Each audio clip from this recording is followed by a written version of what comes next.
Welcome to the fourth session of the Gifts of Poets, a sampler, sponsored by the Broome County Arts Council's Artisan Gallery in partnership with WordPlace at the Bundy Museum. This project will highlight several poets in the coming weeks in honor of April's National Poetry Month.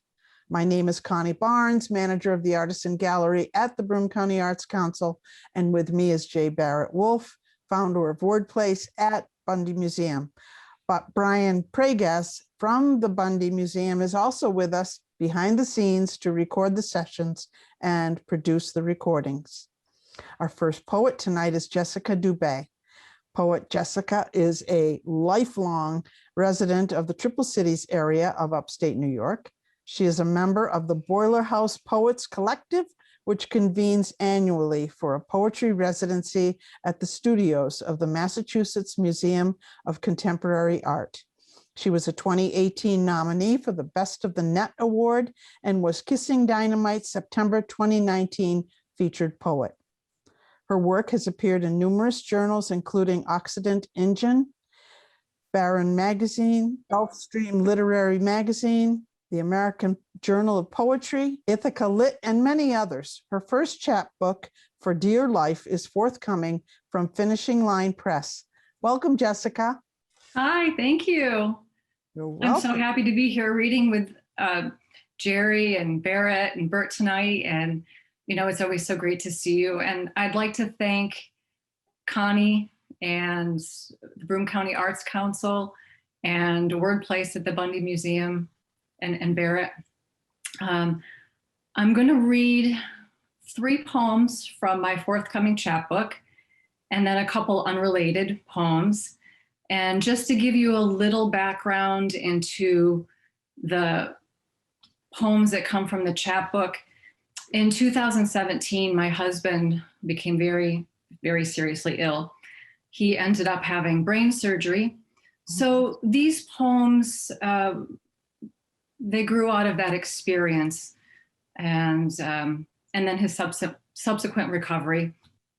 And I'm going to start with the first poem that appears in the chapbook, and it's entitled, My Husband Tries to Record the Sound in His Ear. I picked up a shell on the beach. It held the ocean. When he turned to me at night, I heard the same wave crashing in his ear. He said it sounded like madness, begged me to draw it out. It takes a special kind of talent, I told him, to siphon the seas from the body of one man. I asked him how long had the water flowed through him. He said he was a mountain when it started. Now he's a grain of sand.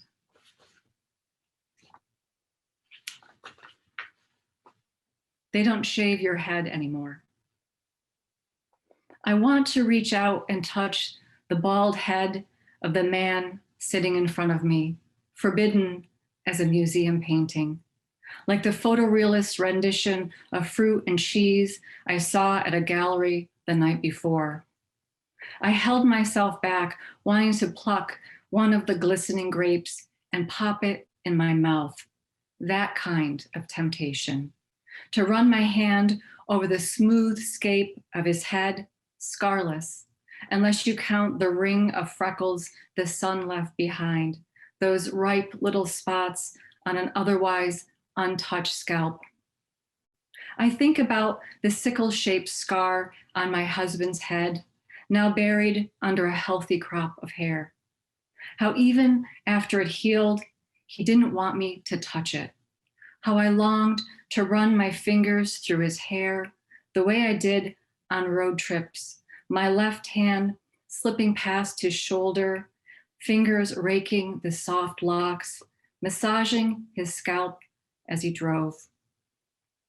They don't shave your head anymore before the scalpel makes that decisive cut. Radiation had already taken so much of his hair. What was left laid down on either side of the incision, the skin held closed by a long track of tightly spaced staples from the nape to the peak of his head, the most badass thing I'd ever seen. I took a picture so he could see it later after the pain had gained some distance. He wondered for months if his hair would grow back. Now that it has, he tells his barber to cut it short, really short, so he doesn't have to comb it anymore. So every morning, he just has to run his fingers through it.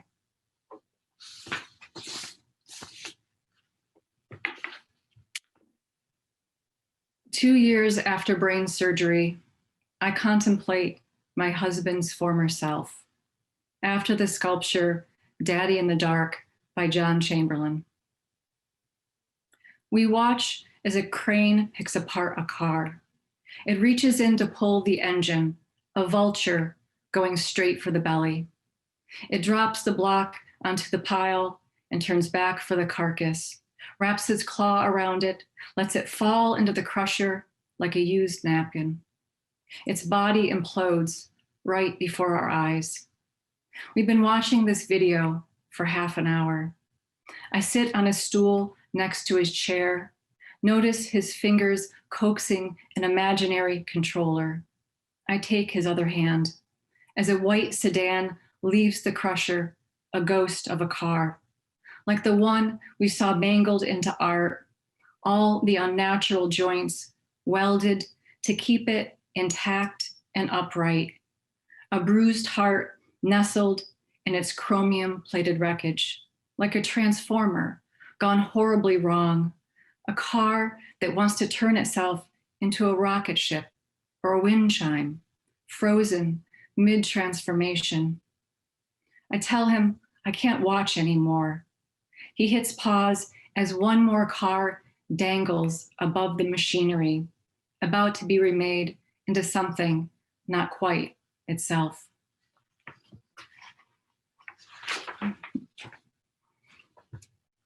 Okay. This is a photo of Dad's fishing trip, summer 1970. That grin says it all as he holds the pike on a stringer, a fish as long as his torso, mouth open in astonishment at being caught. The grass in his plaid shirt faded, though the sky above him holds on to its blue. He is framed by the embrace of a tree at lake's edge. Does that tree even exist anymore? Did someone decide it blocked the view from their lake house, one with a wraparound porch and steps to a dock and a waiting boat? Or the fish, long ago consumed? Was my father the one to slit its belly, run his fingers along each bone of the spine, erasing the stomach, the liver, the heart, and that smile of his, captured by one of his fishing buddies, who would be there with him on that day 5 years later? Did he stay with my father? Or was he the one who turned his snowmobile around and raced to find a phone? I can't help myself. I turn the photo over, looking for a date, needing to know how much time he had left. One more. Needle in the groove. Here we are again at the confluence of hot car seat and kitten with a broken neck. I am buckled into the same car that minutes earlier left its radial tire imprint on my left thigh. I am buckled into the same memory that imprints on my mind, and later the kitten imprinted on the Labrador, who, with its soft, gaping love, picked it up, strode across the lawn, lapping up the kitten's newness, its just opened eyes, took it in its noble mouth and rolled it from its tongue past awful teeth to my father's feet, who scooped up the barely there kitten in one hand, hammer in the other, and walked out of sight. I reached back from the driver's seat for the little girl, road rash on her back, fusing with hot vinyl. I reach for the kitten, the lull of its neck, reach for my father's hand, soft and dangerous as the canine mouth, reach and find only the worn handle of the hammer.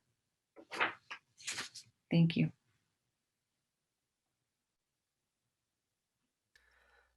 Thank you very much, Jessica. That was amazing. As Connie said, we try to ask a few questions, and if people feel that they want to add or speak out, please feel free. What comes to mind is how or why did you choose poetry as a venue for processing the arc of your husband's medical issues? Well, I didn't set out to do that. I mean, I write poetry because I'm a poet. I'm compelled to write. And Yes. so I write what's going on in my life. And I didn't write immediately because we were in a state of trauma and chaos and uncertainty. But Sure. a few months after we were home and we were settling in and we were starting to breathe a little bit and say, okay, he's recovering. We're going to be okay. I wrote my first poem or two, and then I wrote a few more. And I didn't expect to write so many. I thought I would get to a point where, okay, I don't have anything else to say. There's no more. I've written all I can write. And then I'd write another one. And then I said, well, let's just keep going. Let's see how many poems we can get out of this. And as the emotional impact of it, it changed over time. Sure. We started to see, what kind of impact is this going to have? And just looking at it from a different point of view over time. Sure, absolutely. Now, the arc of writing in general and writing about that specific experience started long before the pandemic. It did. And has still been flowing on through that. Has your writing changed in light of the pandemic, either the method or how how you're seeing the world? It's changed in that it's become harder. I have certainly more time. I have the space to do it, but I think part of me feels a little dull from not having the same experiences. And I feel like I just want to get out there and get some stimulation. But what I do to try to make up for the lack of that, I'll take a class. I'm taking one right now.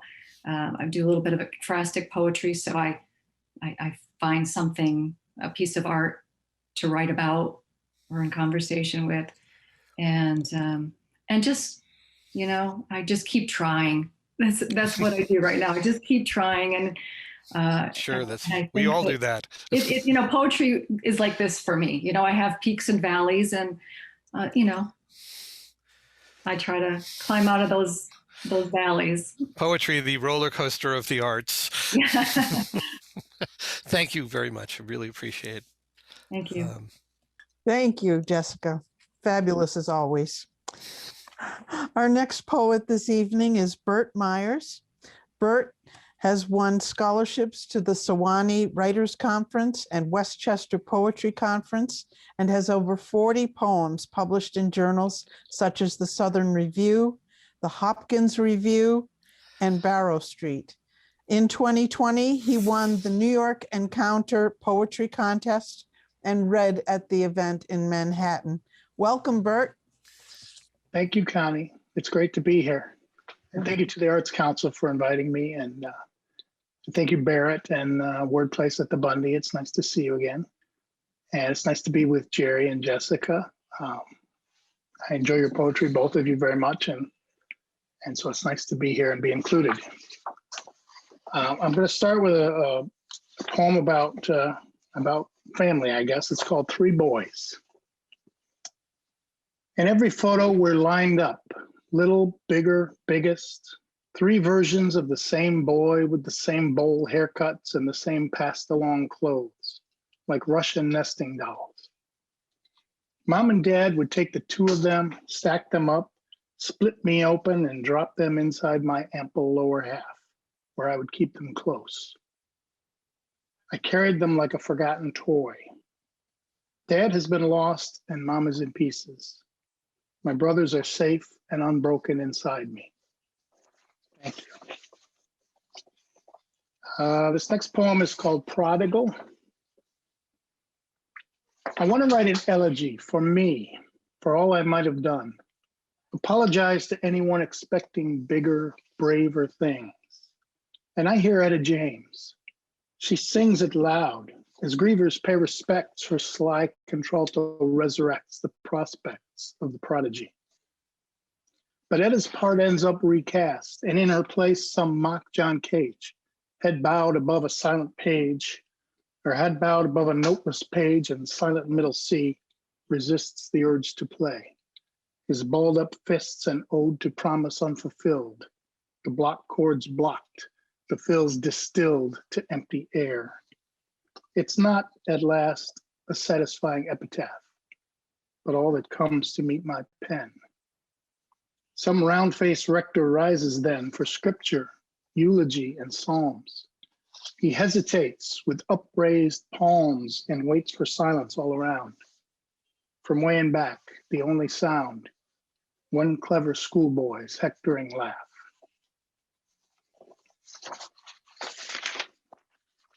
Thanks. I've got a lot of poems about illness and dying, my grandparents and my father and my mother's battle with lung cancer, which thankfully she's doing all right now. But this next poem is one of the ones about being with her and trying to deal with the situation. It's called A Dream of Leaving.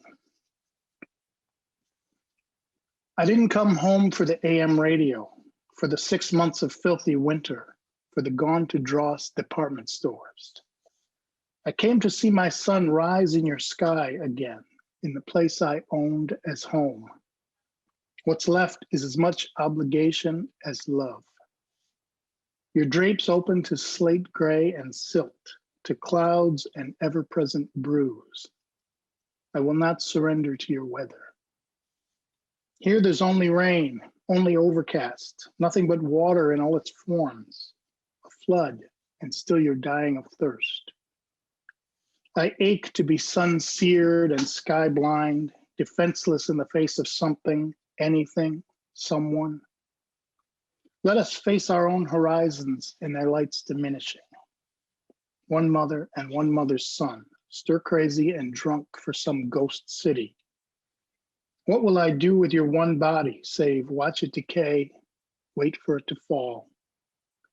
Wrap me in your arms one final time before one or the other of us bolts down some inevitable highway, leaving the soot and sludge and the other one behind.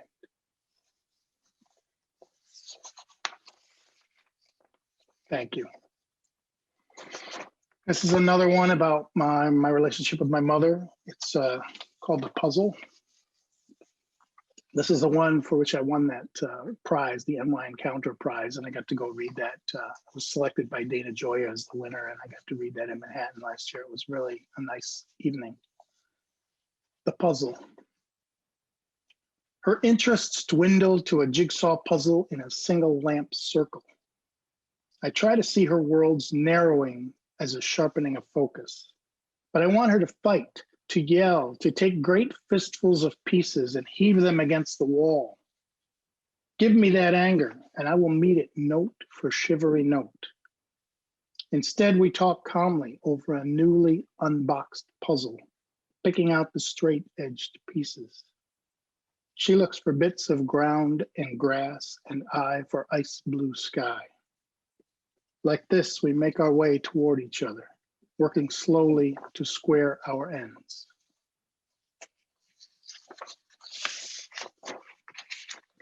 Thank you.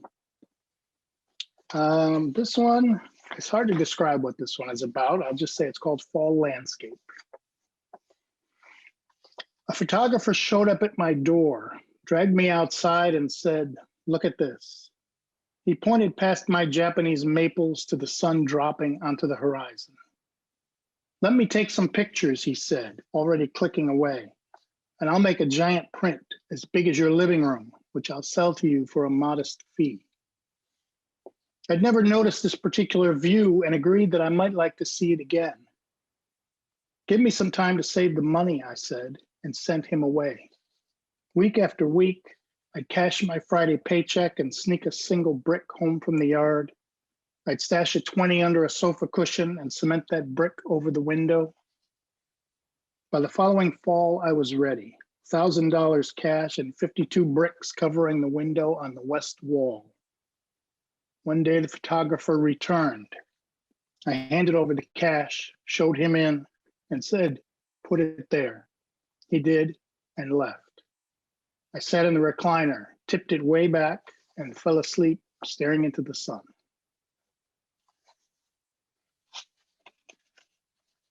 Thanks. Now I'll read one more. This one is called Night Music. Rollins ran riot, absolved the Williamsburg Bridge of a jump-stunned quiet. With only gulls to judge, he'd tease a poem from prattle, then run it off the ledge. Bird dropped the needle from deep in out of nowhere to moon-drunk fields of cattle. His genius, nothing but fair. Dark leads to brass bright day. Truth to something less than dare. Monk, he'd coax his way to some stranger's upright, attack the keys, and play an ode to the diminishing light. The tune, he'd say, imply it. And he did, all goddamn night. Thank you. That's great. Thank you very much, Burt. That was wonderful. It's interesting. I wonder if you want to speak a little bit, talking a lot about, many of your poems are about family, and the one that you said you can't really describe was, in my estimation of the collection, far and away the most surreal. And it was interesting that the out of reality one was not easy for you to say what it was. It's sort of, you sounded like you weren't sure what that was. It's just an interesting poem, as opposed to writing about family or writing about the immediate world. I don't know if you have anything to say, comment on that.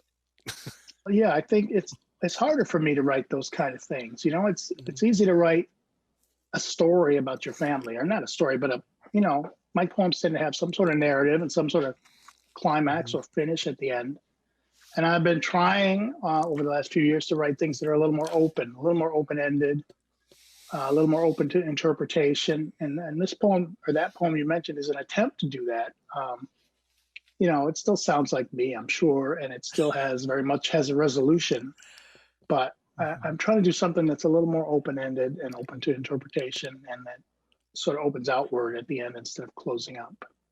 Yeah, and you did that. Thanks. It worked.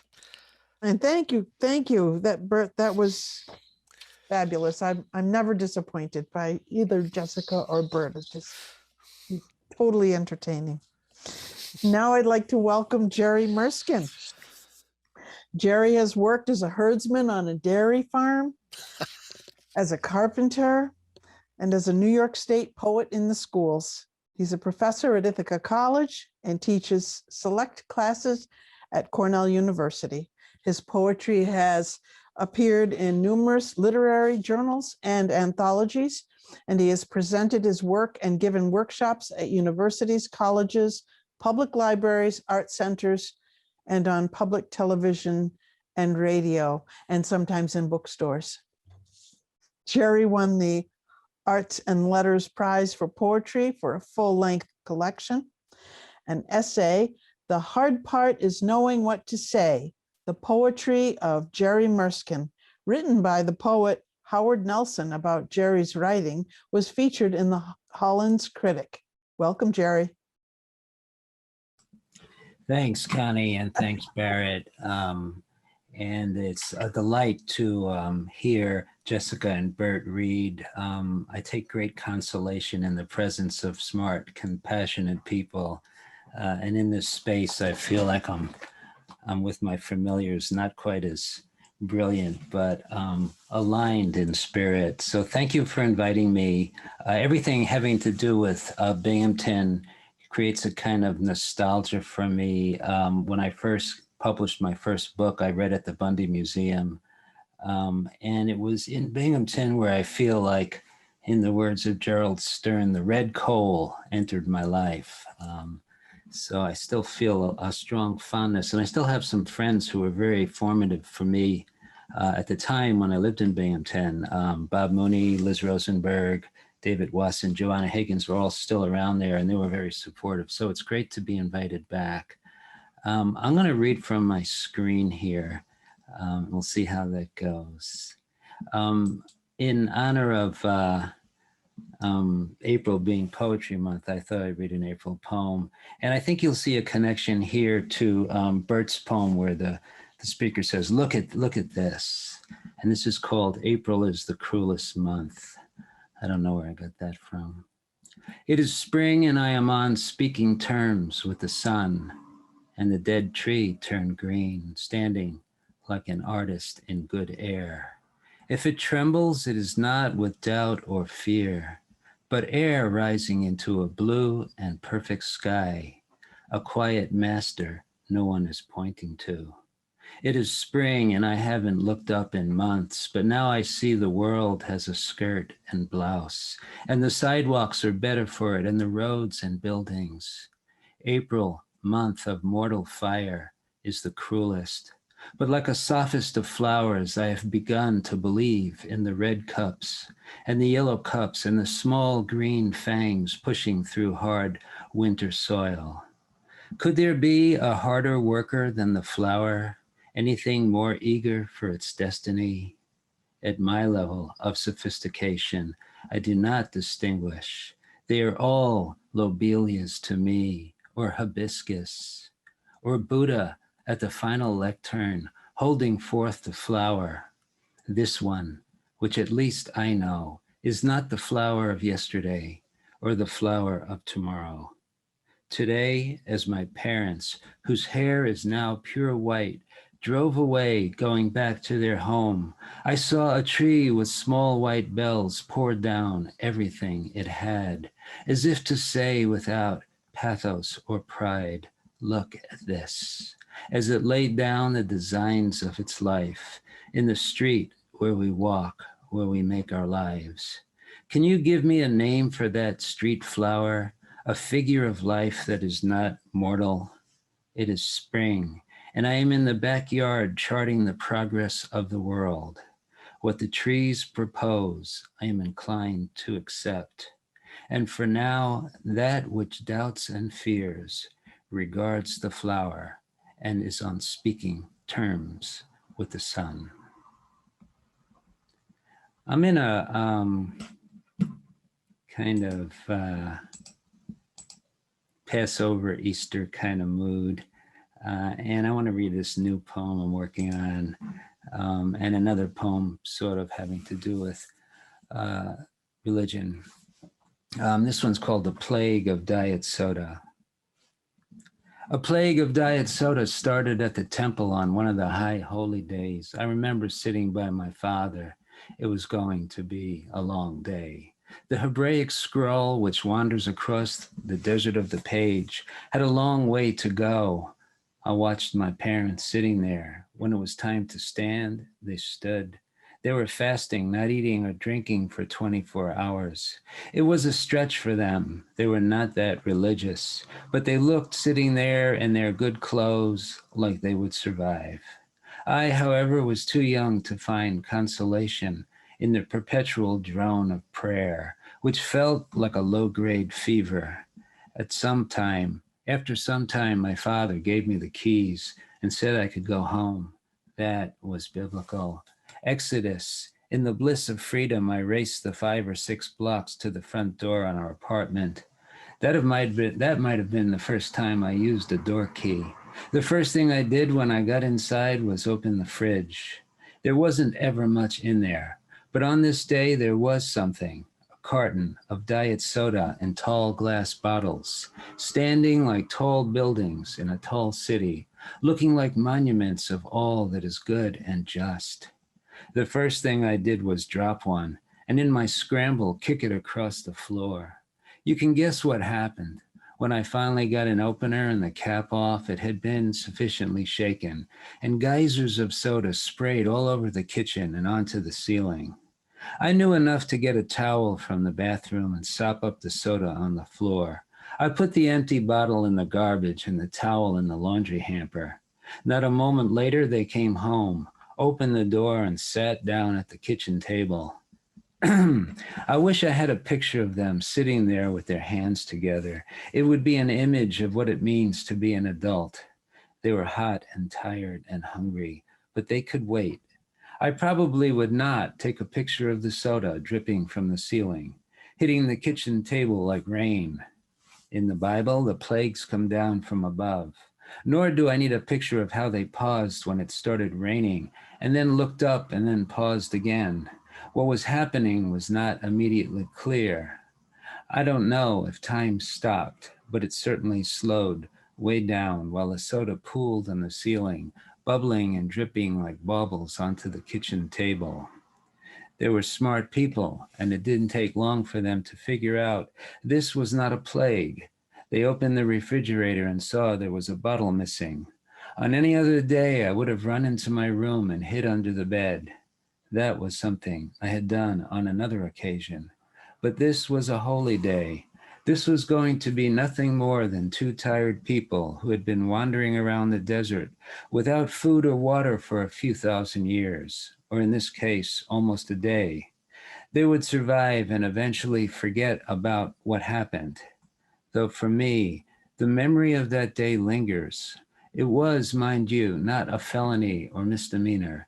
It was only diet soda, benign suds splashing on the table, the poor kitchen table, which at that moment seemed no less than a blank tablet from which the holy meaning of life had been erased.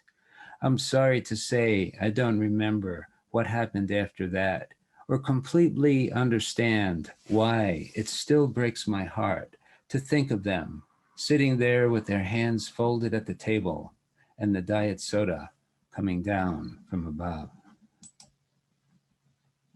Thanks. This is a poem I reworked, and it seems like a partner to the poem I just read. And it's called What is Faith? A friend of mine left the priesthood after 20 years. For 20 years, he gave communion, wore the collar. For 20 years, people called him Father. Now he was Tom. That took some getting used to. I saw it when he would run into someone in a hardware store or bakery. They'd see him and take a half step back the way you pause when you step into church. Now his clean clothes were covered in mud or paint or whatever he was working on. There'd be a moment of nothing, and then, hello, Father. You couldn't tell for whom it was harder. Call me Tom, he'd say. But calling someone Father is not only a giving, but an asking. It's like, would you give me a drink or turn on the light? It means even more than that. I could see he felt bad. He wanted to give himself in the way he had before. 20 years of blessing babies, burying the dead. Now he was driving a bus. And why not? Doesn't everybody want to drive a bus and live in the country? I think he wanted to have a family. I remember visiting him in a rundown mobile home, a trailer he had purchased a few miles outside of town. There was a small herd of Holsteins across the way. They're the big black and white ones, the ones that take dominion, resting sideways on the side of a hill. Is there anything more peaceful than cows chewing on eternity in their piece of the sun? I remember how we worked, painting, repairing pipes, and nailing a few steps to the side door, which was always the front on mobile homes, sawing away at the dumpiness, trying to make this new nowhere feel like home. And by late afternoon, we were satisfied with the day's job well done, until after supper when the pipes we had patched together burst and fountains of water sprung, overflowing and sopping the small pit of the kitchen. One of the greatest things I've ever done was simply to have the presence of mind to shut the water. I knew where the valve was under the trailer and ran outside and threw my arm down the chute up to my shoulder, reaching down into the warm mouth of the earth, where I found the valve, cold as an iron nerve. I remember turning and turning. We all want to save someone or something, and for a moment I was. Though with my hand tunneling down in the unsleeved earth, I began to imagine some uncoiling life, some swerving head waking and suddenly knowing in its middle ear that its lock was being picked. And I imagined the electric slap of its bite arriving suddenly, but like a decision that was made a long time ago. As it turns out, I was not bitten by a snake, and this is a good memory. When I go back, it is always dusk and darkening. I am under a trailer turning a small wheel in the earth. A man appears above me, a silhouette, who watches for a moment and then turns and goes, steady as a small star, up the 3 steps we made that afternoon and into the house and the mess we made, the mess I think he wanted, going to turn on evening's first lights. And the trailer becomes a lantern, and for a moment I am resting in something that some experience as faith. For me, it is simply knowing that if he could, this man, not a father or priest, simply a man, wouldn't let anything real or imagined hurt me. One hot day in summer, growing cool and dark. One evening's small home lights, coming on a hill like a likeness of water, dousing to the bone. Thanks. I'd like to read 2 more, but I think I'll just read one. You could just edit me out. I'll just read one more. I'm enjoying being with you all. This is a new poem, and it's called How It Works. My son came home from school and said, "Thanks, Dad." "Thanks for what?" I said. "Thanks for me being the sperm you chose." I was trying to figure out what he meant. He's 10 years old. It took me a second, and then I realized he must have seen that film in health class where they show how reproduction works. You've probably seen it. There are millions of sperm. They're moving around. There's so much traffic. The sperm look like they're vibrating. They're trying to get somewhere, bumping and shoving like bumper cars. They're on a mission. It's an epic journey, and only one lucky one gets to mate with the egg. It's dramatic. What are the chances? I didn't want to diminish a moment with the potential of so much awe and gratitude, and understanding as well. Thanks, Dad, for me being the sperm you chose. Yeah, it was a misunderstanding, but a partial misunderstanding. For if you think about it, the odds of being born, you begin to realize that it's nearly impossible. I did some research. A man can ejaculate over 1 billion sperm at one time, and over his entire life produce over 500 billion. And when you multiply that times the number of eggs a woman produces in a lifetime, the chances of any one sperm and egg pair being the lucky combination are next to nothing. And if you're getting statistical, you don't stop there. You keep dividing by the chances of one's parents meeting and their parents meeting with all their billions of sperms and eggs. You get to a number so infinitesimally small, it makes you want to hide under the bed. Thanks, Dad, for me being the sperm you chose. That gave me a chuckle, but I sensed he was aware of something. You watch the film and see all those millions that didn't make it, all the others on their way to nowhere. I started to say something about how random it is, but the realization of how slim the chances are that any one particular person could be born seemed to be more meaningful than any note of randomness. If statistically is the way you like to go, it's a statistical miracle. Randomness does not diminish the miracle. Thanks, Dad, for me being the sperm you chose. I sense the opportunity to feel gratitude, but to whom to give it? Not to me, for sure. To God, the universe, life, the child who points out how amazing it is to live. At that moment, my wish was that he would hold on to this truth his whole life, and that it would sustain him through life's difficulties. That was my wish. But I didn't know what to say. I knew the moment needed something. I certainly couldn't take credit, but here was a miracle. Well, I said, that's not exactly how it works. It wasn't the best response, but I liked saying that. It made me laugh. And then I had a feeling like I wanted to give him a hug. Hugging is what we do when we run out of words and there's a miracle. That's not exactly how it works, I said, and put my arms around him. And then I imagined again the moment when that one lucky sperm touched the egg. That was a game changer for him and for me. I thought about that and the chances, the luck. Some would think this would be a good time to go out and buy a lottery ticket. Yeah, but that never works. Thank you. Oh my, Jerry, that was wonderful. I am awestruck by your attention to detail in your narratives and how you are able to tell these so simple events and they stack together into these wonderful poems. There isn't really a question in there. I'm just saying that you do that really well. Well, thanks. I felt the same with Jessica and Burt. Yeah, it really is. That's the endowment of poetry, really. I think. You know, the longer narrative pieces that you're doing, and there's nothing. You're not trying. There's no sense of trying. There's no sense of attempting to make drama happen.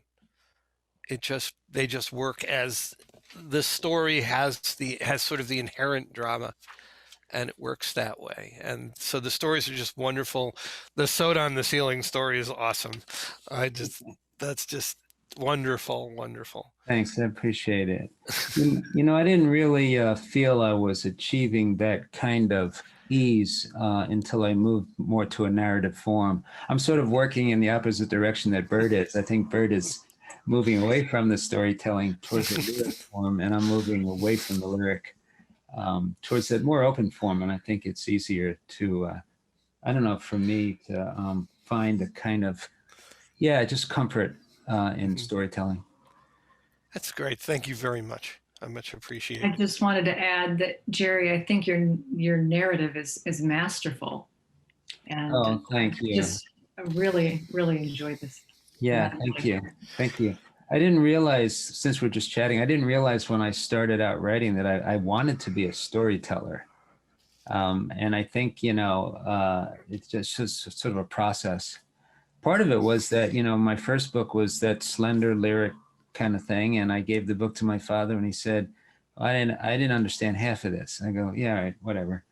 And my second book, he said, well, I understood most of them. And I said, well, okay, well, tell me what you didn't understand and I'll fix it. And I was joking. But my third book, he said, I understood everything. So I really felt like that's what I was after. It's interesting that you say that, Jerry, because the reaction of our parents, and in particular our fathers, is so important to us. When my first book came out and I gave it to my father, he was in the hospital. It wasn't, nowhere near the time that he left. It was just, he happened to be in the hospital and I brought him the book and he read it. And he came, and what he came back to me with, he said, this is like reading the Torah. He said to me, he felt that it was, powerful and spiritual, Wow. which may have been the nicest thing he had said to me, other than "I love you," in our entire collective lives. Wow. Wow, then you must have felt so gratified. Wow. Yeah, it's very powerful to get that approval from our parents, particularly when a fair amount of our lives is spent avoiding their approval at all costs. That's funny you should say that, because when my father said, I understood everything, then he paused. We were on the telephone and he said, but I didn't do that.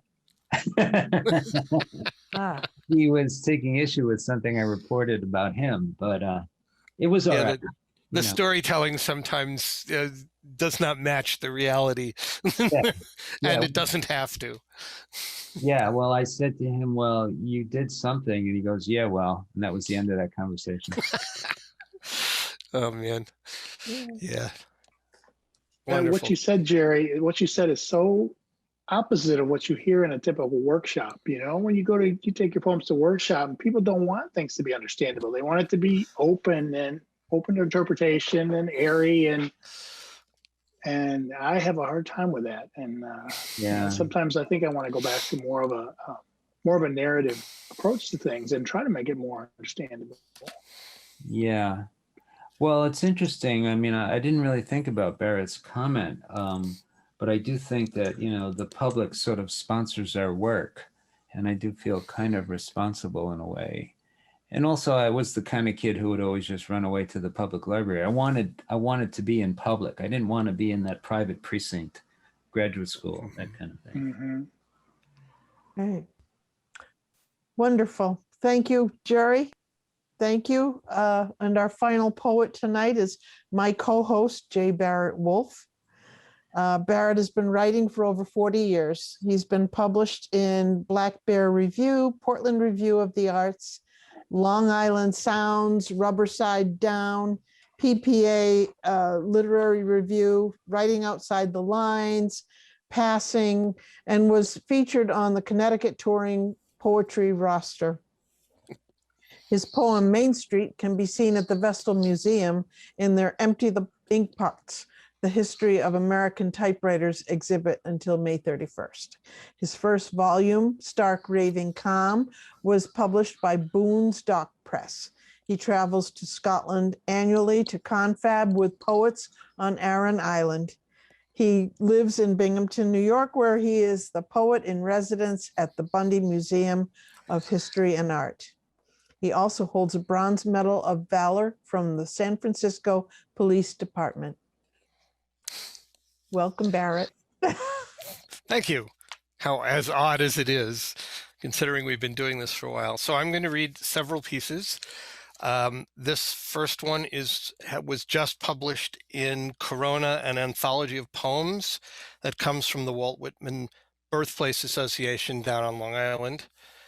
It is called Lazaretto, and that is a building set apart for quarantine purposes. Morning, gorgeous as the eyes I no longer see, the hands I no longer touch.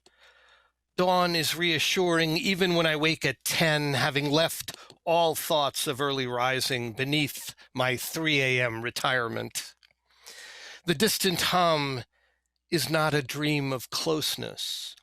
It is machines that force life into anesthetized, rain-drenched lungs, or pump propane into the cremation retort. Sleep is respite from visible silence, from audible darkness, from the whistling empty that looks like every caress we must avoid. Get dressed. Pajamas are surrender. There is coffee still.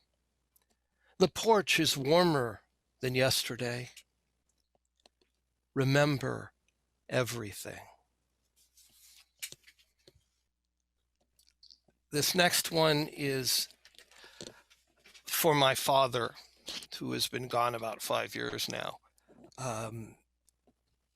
And Jerry, you said something earlier, a line in your poem, and I will come very close to matching it with a line in here. As I recall, I have to remember whether that's still in or I edited it out. We'll find out, won't we? A Kaddish for Arnold Wolf, 1927 to 2011. The epigraph for this poem is from my friend Jefferson Rose. Some things are different than they are. 1. I pick fights with the memory of my father, wanting to care more than I do that he is gone. My brothers and I are among what is left of him, along with a small cloth bag that holds the 5 books of Moses and his tallis, a 75-year-old prayer shawl he wore to temple on high holy days. He was old school, a laborer, building a family on the broad beams of the past. In some ways, he was the loudest silence I have ever known, even while being the jovial life of every party, telling jokes and stories, but not the ones about loss or fear, or of the clandestine crying at the kitchen table, afraid he could not pay the mortgage on the suburban escape they'd made from Queens. We were his sons, the ones he hit only when he ran out of words. 2. Most of his life, he drove a truck in New York City. I rode with him sometimes, moving heavy boxes of paper from a Brooklyn warehouse near the Schaefer Brewery, the sharp reek of malt and hops stealing up 9th Street and down Kent to the Navy Yard. He worked hard, keeping a small fleet of trucks behind a little storefront in Laurelton, the kind of neighborhood with double-locked windows, high fences, and the occasional dead body lying unmourned at the curb. My mom ran the little office when it was open. My dad's partner, Phil, told her under no circumstances was she to look in the bottom of the file cabinet, 'cause that's where I keep the guns. 3. Dad served in the Army, the motor pool, I believe, though in fact I have no idea what he did in the war. He never spoke of it, or of the girl in the picture, the one not my mother, taken in Europe, discovered in a metal box I was given after his death, along with the military driver's license, some papers, and several other intriguing photographs. Unlike at work, he wouldn't have a gun in the house. He was afraid he might kill someone. He was afraid he might kill himself. He was afraid. This is the way of things. Slow age, wearing out recliners in the den, drinking scotch and watching TV with a wristwatch propped against the base of a lamp so he'd know when NCIS or O'Reilly came on. He was disappearing then, becoming a storm, always looking for a chance to burst within the 4 walls of that house. Yet he learned to say he loved me, while learning to be angry at the them he heard about on TV, the them I knew I was part of. 4. He died in pain and anger as he had lived. I visited him in the hospital hours before, unsure what to do with those unknowing eyes projecting something indescribable onto the ceiling. I told him it was okay. He was allowed to leave. I shoveled earth onto the simple coffin until it became, like him, invisible. My mother grabbed my arm, afraid that I might faint or have a heart attack in the bleak heat and humidity, wearing, as I was, the black suit he had bought me. But one thing you do is bury your father with his sadness, his disappointment, and his desire to be dead. His name is on a stone now, occasionally on my lips, or a page I write, feeling like a grave robber tallying his life for cursed jewels. But sometimes I'm surprised that there is no fight left. Sometimes it's just that he's my father, and all the other things don't matter.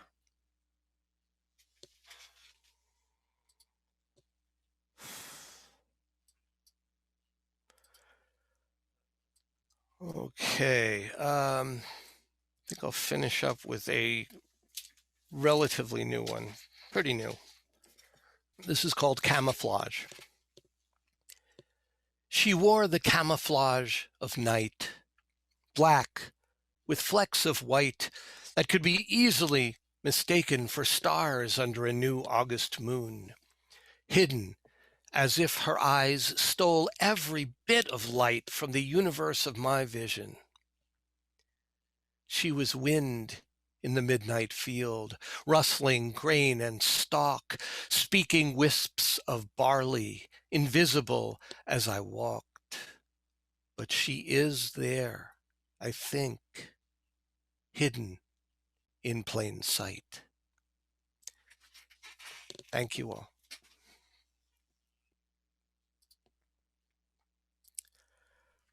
Does anybody have a question for Yeah, I was going to Barrett? say, I'm not going to ask me questions. I think it's only fair. Okay, Please.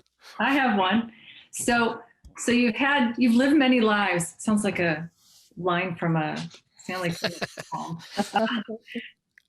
Going back to your time as a police officer and your musical background and all the other iterations of Barrett. So how has that informed your writing?